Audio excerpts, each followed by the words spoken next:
knee pain, back pain, and constant sprained ankles. These were a bunch of the problems that were being caused by my old shoes. Traditional shoes were made in the shape of your foot, out of thin, flexible materials. But when you have a shoe that has an inch of foam at the bottom, aren't flexible, and cram all of your toes into one place, it's like a straitjacket for your feet. Imagine trying to build a Lego set with heavy-duty work gloves on. It's probably pretty hard.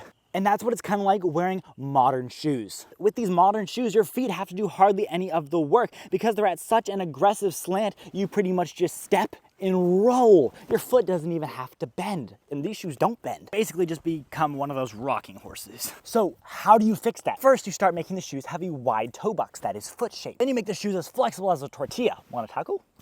And lastly, you make it to where there is no drop from the heel to the ball of your foot, and it is completely flat. Sorry to those who wanted barefoot stilettos, it ain't gonna happen. And that right there is the foundation of a barefoot shoe, allowing your foot to move in the way that it is intended. Now, I'm not saying that modern shoes do not have their purpose. They do. If you are running long distances on concrete, you do not want to be doing that in barefoot shoes. It's gonna be very hard on your joints, and that is why these shoes have such a large cushion.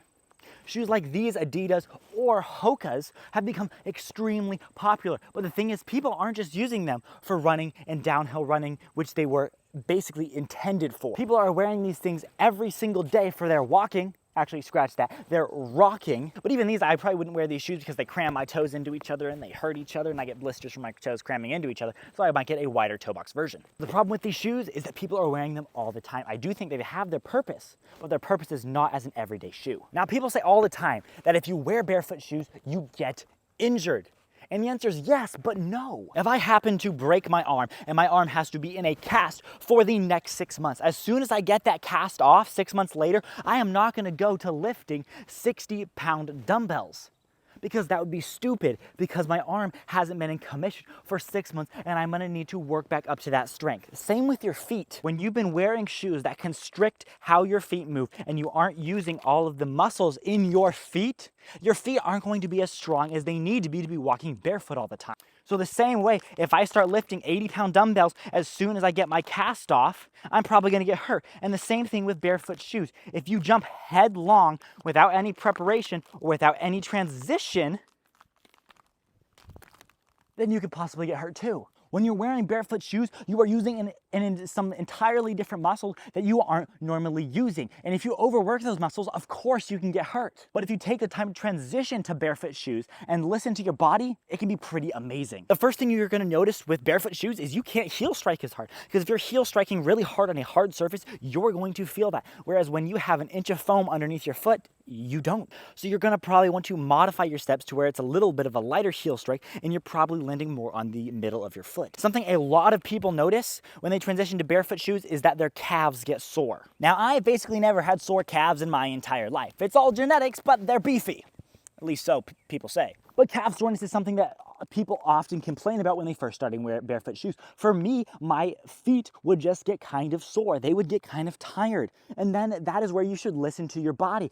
If I would go on a mile walk one day and then my feet would kind of be sore, be hurting a little bit, the next day I wouldn't wear my barefoot shoes. I would wear a different pair of shoes because it's important to listen to your body and not overwork those muscles. You have to allow your body to adapt to this new change. You've been walking in padded shoes for years that don't let your foot bend and don't let your foot actually do the work. So when you start putting all this new work on your feet and you haven't trained them to do that, it can be a problem if you overwork them. Something that I did to help my transition to barefoot shoes is I bought these cheap Walmart knockoff Vans. I ripped out the sole so that way they are zero drop and they are already quite flexible. They do have a small toe box, but they can help you transition to barefoot shoes. Speaking of small toe box, you can get some special socks that are basically gloves for your feet, or you can get toe spacers. But if you don't like the gloves for your feet, then you probably won't like the toe spacers. You can also just get some looser fitting socks that are lighter around the toe box area so they don't scrunch your toes all into one place. Now, there are a lot of different barefoot shoes and barefoot shoe brands. Today, we're going to be talking about 2 of them. This shoe right here is made by Vivo Barefoot, the largest barefoot seller.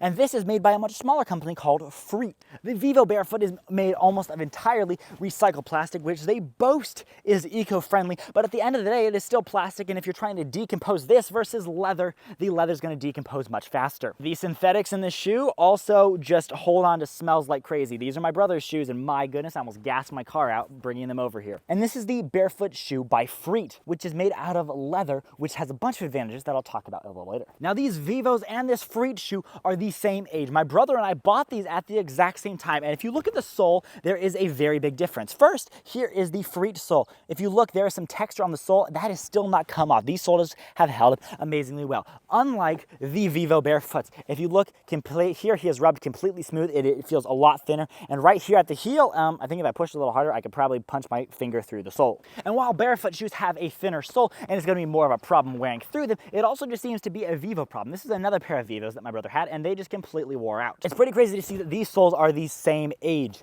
and we both walk a lot, several miles every single day, but the fact that this one is almost punched through and this one looks hardly worn is pretty crazy. I don't know what magic they're doing to this sole. In addition to the sole already wearing out, plastic wears out and you can't really condition it or take care of it. Whereas leather, you can condition, you can really care for this leather to make it last a very long time. I know Barefoot shoes can be ugly.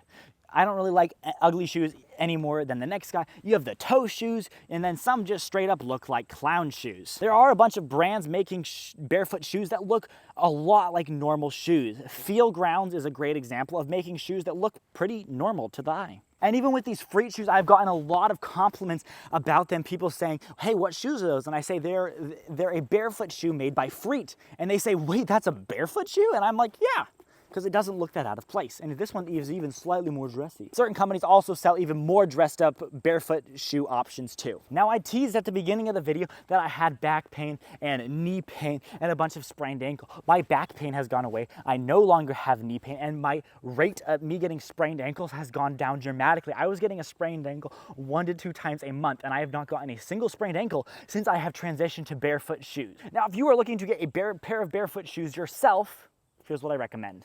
I really love these Freet barefoot shoes. I cannot say enough good things about these. The leather molds to your feet, and it molds to each individual foot. The creases on this shoe do not look the same as my other shoe, and it molds to the feet, and the sole has held up remarkably well. Even though Vivo is the largest brand and a ton of other people recommend it, I don't know if I can, in good faith, recommend this shoe. This shoe has worn out so fast. It is ridiculous.